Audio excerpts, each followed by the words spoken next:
আসসালামু আলাইকুম। আমার শখের বাগান থেকে আমি জিনাত রাহানা মুন্নি সবাইকে শুভেচ্ছা জানাই।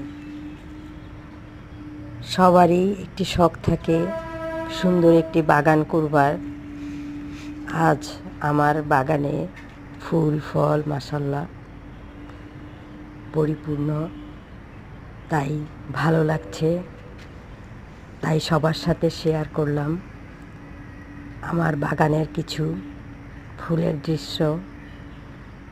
সবাই দোয়া করবেন, সবাই পাশে থাকবেন, প্লিজ একটি লাইক করবেন এবং কমেন্টস করবেন, প্লিজ আমার চ্যানেলটি সাবস্ক্রাইব করবেন। ধন্যবাদ সবাইকে। সবাই ভালো থাকবেন, সুস্থ থাকবেন সেই কামনা করছি। সবার জীবনই হোক সুন্দর, সুখময় এবং সুন্দর একটি দিন।